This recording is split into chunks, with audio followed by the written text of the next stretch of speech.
देखिए शाह आलम जी, सबसे शानदार बात है कि इस सरकार की टाइमिंग पर बड़ा प्रश्न है। देखिए, ये 3 वर्षों से ये सरकार है। मैं आपको टेक्निकली भी समझाऊंगा कि ये सरकार ने जो क्या किया है और अपना ही मजाक उड़ाया है। देखिए किस तरीके से टाइमिंग, देखिए 3 वर्षों से ये सरकार है। 29 दिसंबर को ये सरकार 3 वर्ष पूरा करने जा रही है। माननीय मुख्यमंत्री जी ने शपथ लेने के बाद कहा था पूर्व मुख्यमंत्री सहित तमाम मंत्रियों को ये जेल के सलाखों के पीछे भेजेंगे 3 महीने के भीतर। 3 वर्षों तक इस मामले में कुछ नहीं हुआ। कौन से मामलों का उन्होंने जिक्र किया था ये समझ से परे था। लेकिन बहरहाल अब 72 घंटे से भी कम का समय बचा है माननीय मुख्यमंत्री जी को ईडी के सामने पेश होना है। और इस बार तो ईडी ने बड़ी कड़ी चेतावनी दी है कि आपको पेश होना चाहिए और टेक्निकली हमारे कार्य क्षेत्र में आता है कि हम आपको पेशी करा सके। तो जिस समय माननीय मुख्यमंत्री के ऊपर ऑफिस ऑफ प्रॉफिट का मामला चला, शाह आलम साहब, ये दूसरा कोई देश में उदाहरण नहीं है कि किसी मुख्यमंत्री ने माइनिंग मंत्री रहते हुए खुद के नाम माइनिंग लीज करा लिया, खुद को उपकृत कर लिया। तो इनके सदस्यता पर तलवार लटकी हुए गवर्नर साहब के पास ये मामला लंबित है। ईडी ने 1000 करोड़, और मैं 1000 करोड़ आप ऐसे समझे कि मैं झारखंड के सिर्फ एक जिले की बात कर रहा हूं। ईडी ने ऑफिशियल प्रेस रिलीज में कहा था कि सिर्फ साहेबगंज, जो झारखंड का गंगा नदी से लगा एक जिला है, वहां 1000 करोड़ का अवैध खनन हुआ। माननीय मुख्यमंत्री जी के जो विधायक प्रतिनिधि है पंकज मिश्रा, वो जेल में, ईडी के छापेमारी के बाद जेल में है। उनके ऊपर आरोप लगा था कि वो सारा किंगपिन है और उनके घर से मुख्यमंत्री के साइन किए हुए चेक्स मिले थे, मुख्यमंत्री का चेकबुक मिला था और पासबुक मिला था। दूसरे जो शख्स जेल में है वो है प्रेम प्रकाश, जो एक सत्ता के बड़े दलाल जाने जाते हैं। उनके घर मुख्यमंत्री के सुरक्षा में तैनात सुरक्षा गार्डों के 2 AK-47 रिकवर हुआ था उनके घर में, वो तिजोरी में बंद था। तीसरा अमित अग्रवाल है, वो भी जेल की सलाखों में, ईडी की कस्टडी में, जिसके ऊपर आरोप है कि वो सुपर चीफ मिनिस्टर था। देखिए, हमें किसी जांच से परहेज नहीं है। मुख्यमंत्री ईडी का सम्मान फेस करें, लेकिन वो तो 17 तारीख को अपने कार्यकर्ताओं को घेरा डालो, डेरा डालो का आह्वान लगा रहे। एजेंसी के कार्य में वो अवरोध पैदा कर रहे हैं। मैं आपको सबसे इंटरेस्टिंग चीज दिखाता हूं। भारतीय जनता पार्टी को देखिए किसी भी इंक्वायरी से परहेज नहीं है। आप दूध का दूध पानी का पानी कर लें। हमारे मंत्रियों के ऊपर अगर आपने भ्रष्ट आचरण का आरोप लगाया है तो कितने हास्यास्पद आपने तथ्य दिया। देखिए, ये पीआरडी का ऑफिशियल प्रेस रिलीज है 14 तारीख का, आज का, जिसमें इन्होंने सारे लोगों का नाम दिया है कि मुख्यमंत्री के आदेश से तमाम पूर्व मंत्री और विधायकों पर प्रिलिमिनरी जांच का आदेश दिया। और जो इन्होंने आदेश का हवाला दिया है वो एक PIL संख्या 316/2020 का हवाला दिया है, उसका हवाला दिया।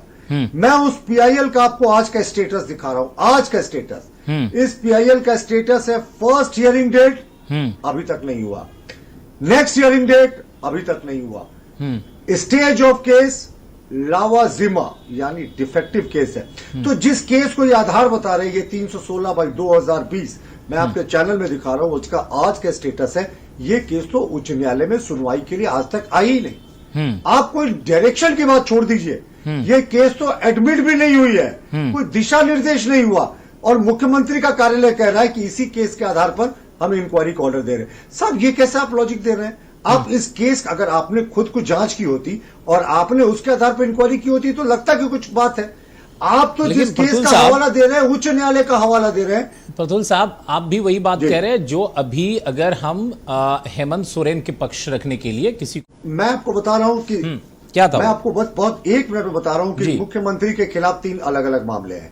पहला मामला था जो उच्च न्यायालय में एक PIL हुआ था, CBI इंक्वायरी की जांच की मांग की गई थी शेल कंपनी के जरिए पैसों की, उसे उच्च न्यायालय ने स्वीकृत किया था CBI इंक्वायरी, और सुप्रीम कोर्ट ने कहा कि नहीं, ये मामला मेंटेनेबल इसलिए नहीं है क्योंकि PIL करता ने अपना पूरा बैकग्राउंड डिस्क्लोज नहीं किया। ये पहला मामला था, ठीक है, जिसकी आप बात करें। दूसरा मामला था कि 1000 करोड़ का खनन घोटाला जिसमें ईडी का सामान है, ये दूसरा मामला है। इस पे कोई स्टे नहीं है। मुख्यमंत्री को 17 तारीख को अपीयर होना होगा या पता नहीं क्या मानना। चलिए ठीक है, आप ही तीसरा मामला है जो माइनिंग लीज का। हाँ ठीक है, नहीं, लास्ट मामला जो माइनिंग लीज का मुख्यमंत्री जी का मामला है, तो माननीय मुख्यमंत्री जी का वो मामला राज्यपाल के पास लंबित है, इलेक्शन कमीशन के पास जरी दलीलें हो चुकी है। तो ये 3 अलग अलग मामले हैं। PIL करता तो हम नहीं थे, PIL करता जिसने था तो हाई सुप्रीम कोर्ट ने कहा कि साहब हम टेक्निकलिटी पे नहीं जा रहे, लेकिन ये मेंटेनेबल नहीं है। CBI इंक्वायरी पर रोक लगाई है, ED इंक्वायरी पर कोई रोक नहीं है। खनन लीज के मामले में अभी गवर्नर के पास मामला लंबे लेकिन मुझे याद है, बड़े चल मुझे याद है प्रतुल जी, लेना देना भी नहीं था। प्रतुल जी, मुझे याद है कि मैं डिबेट कर रहा था इसी मामले पर और बीजेपी के प्रवक्ता ये कह रहे थे पानी पी पी कर कि शेल कंपनियों के जरिए देखिए सरकार ने कितने पैसों के गबन कर दिए, मुख्यमंत्री ने इधर उधर कर दिए। लेकिन अगर वो मामले खारिज हो गए तो क्या इस मामले में वेट नहीं किया जा सकता? दूसरे मामले को कैसे मान लें कि ये बहुत ज्यादा मेंटेनेबल है, बहुत ज्यादा इसके अंदर है दम? शाह आलम साहब, हाँ बोलिए। वो मामला खारिज नहीं हुआ, वो मामले में जो पीआईएल था वो खारिज हुआ मेंटेनेबिलिटी के ग्राउंड पे। वो जांच होगी, वो जांच होगी। मेरिट पे सुप्रीम कोर्ट उस केस में नहीं गई। नहीं देखिए, वो ईडी तो एक दूसरी जांच कर रही है ना खनन घोटाले की। हाँ। और गवर्नर के पास माननीय मुख्यमंत्री का माइनिंग लीज लंबित है। हाँ। मुख्यमंत्री की मुश्किलें कहां खत्म हुई है? हाँ। एक सीबीआई इंक्वायरी का जो मामला था, हाँ। उसको सुप्रीम कोर्ट ने सिर्फ मेंटेनेबल नहीं कह के केस के मेरिट पे नहीं गए। सुप्रीम कोर्ट का जजमेंट था कि we are not against investigation of people occupying high offices, लेकिन ये जो मेरिट के आधार पर नहीं, ये मेंटेनेबल नहीं है। लेकिन सर अगर मैं आपसे ये कहूं, चलिए ठीक है, मैं अगर आपसे एक सवाल करूं, मैं एक आम इंसान के तौर पर एक सवाल करता हूं। नहीं, प्रभावैसी आप कैसे कह सकते हैं गड़बड़ गया? मंत्रियों ने अगर इनकम टैक्स में इस रिटर्न को दाखिल किया, अगर किसी के छुपाने की मंशा होती तो ये रिटर्न ही दाखिल नहीं होता।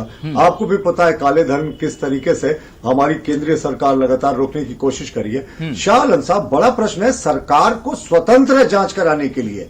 एसीबी सरकार के पास है, सरकार को लगता है किसी ने गलती की तो जांच कराए, लेकिन जांच का आधार जिससे उसने ऑफिशियल स्टेटमेंट में जिस पीआईएल का हवाला दिया है, वो पीआईएल तो कभी इंटरटेन ही नहीं हुई हाईकोर्ट में। मैं तो कह रहा हूं वो एडमिट भी नहीं हुई, उस पर कोई ऑर्डर होने की बात दूसरी है। सरकार खुद से जांच करती है, गुंजन साहब मिल गए, जांच करती, गुंजन साहब एफआईआर करती। कांग्रेस के प्रवक्ता हैं गुंजन। क्या वो मेरी बातों को नहीं सुन रही थी जो इस तरह की बातें कर रही है? ये बड़े आश्चर्य की बात है कि कब मैंने किसी ईडी को डिफेंड करने की बात कही। मैंने तो सिर्फ ये कहा कि मुख्यमंत्री जी को ईडी ने सम्मान किया है, वो कानून का सम्मान करने की जगह अपने कार्यकर्ताओं को घेरा डालो डेरा डालो की बात कर रहे हैं। तो ये एक संवैधानिक प्रमुख, एक संवैधानिक पद पर बैठे हुए व्यक्ति को शोभा नहीं देता। देखिए, बड़ी इंटरेस्टिंग बात हो रही है। अभी टाइमिंग को लेकर जो प्रश्न उठ रहा है कि माननीय मुख्यमंत्री को हम बातचीत कर रहे हैं, अब तो 60 घंटे भी नहीं बचे माननीय मुख्यमंत्री को पहुंचने की ईडी मियाद है।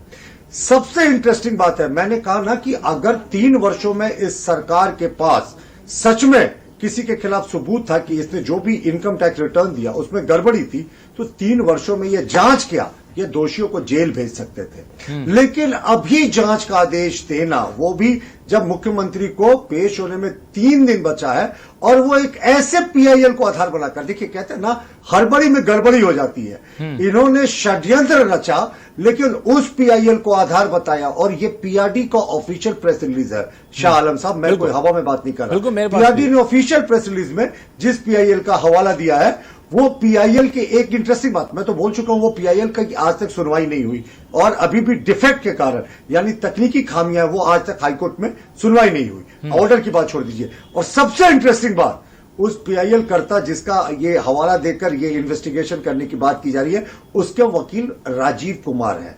वही राजीव कुमार जिसके खिलाफ ये सरकार सुप्रीम कोर्ट में गई थी और कहा था कि ये केस की सेटिंग करने के लिए ये इन्होंने 50 लाख रुपए लिए, बाद में हाईकोर्ट ने बेल दिया और कहा कि राजीव कुमार को शिकार बनाया गया।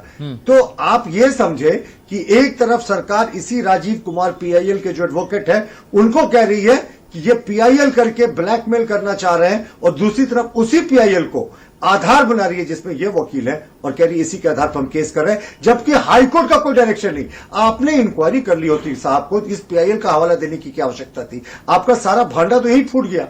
आप जो आधार बता रहे हैं एसीबी जांच का, वो आधार ही आधारहीन है। ये जोक है, जग हंसाई होगी। जिस केस को आज तक उच्च न्यायालय में टेकअप नहीं किया गया, उसको आप आधार बता रहे। साहब, आप आधार तो चाहते तो खुद तैयार कर सकते थे। ठीक है सर, 3 वर्षों में ऐसा नहीं था कि सरकार ने कार्य नहीं किया। प्रतुल जी, पहले देखिए 3 वर्षों में सरकार ने खूब कार्य किया, अलग अलग लहरों में, कभी मुख्यमंत्री के लिए मर्सिडीज, कभी बीएमडब्ल्यू, कभी रेंज रोवर आती रही।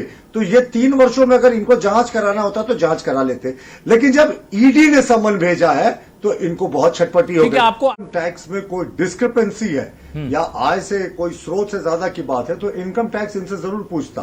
और दूसरी बात, एसीबी के पास तो ये देखिए, ये मामला कब का दायर किया हुआ है, ये भी मैं आपको बता रहा हूं। 2020 ये मामला दायर किया हुआ है जुलाई 2020 20 का बिल्कुल जुलाई 2020 का मामला है। ये दाखिल हुआ जिसको ये आधार बता रहे हैं और जो आज तक हाईकोर्ट में टेकअप नहीं हुआ। ये 2 वर्षों तक क्या करते रहे? अगर इनको सच में लग रहा था कि मंत्री या पूर्व जो विधायक है उनके आय और जो इन्होंने रिटर्न दाखिल किया दोनों में अंतर है, तो साहब ये इंक्वायरी करके चार्जशीट करके इनको जेल भेज देते। 2 वर्ष पुराना केस जो हाईकोर्ट में सुनवाई गुंजन जी बार बार प्रतुल जी का यही सवाल है कि जांच से कोई परहेज नहीं शाह आलम साहब। ठीक है गुंजन जी, लेकिन अगर इनको जांच करानी है तो ट्रांसपेरेंट तरीके से करनी चाहिए।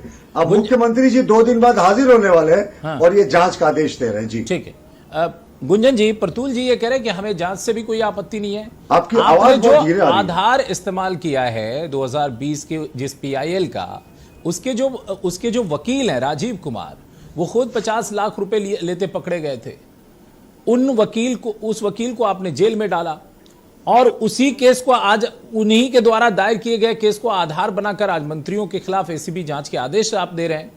अगर ऐसा ही कुछ गड़बड़ था तो सरकार सोई हुई थी क्या 3 सालों से? पहले ही जांच करना चाहिए था, पहले ही उनको सलाखों के पीछे पहुंचाना चाहिए था।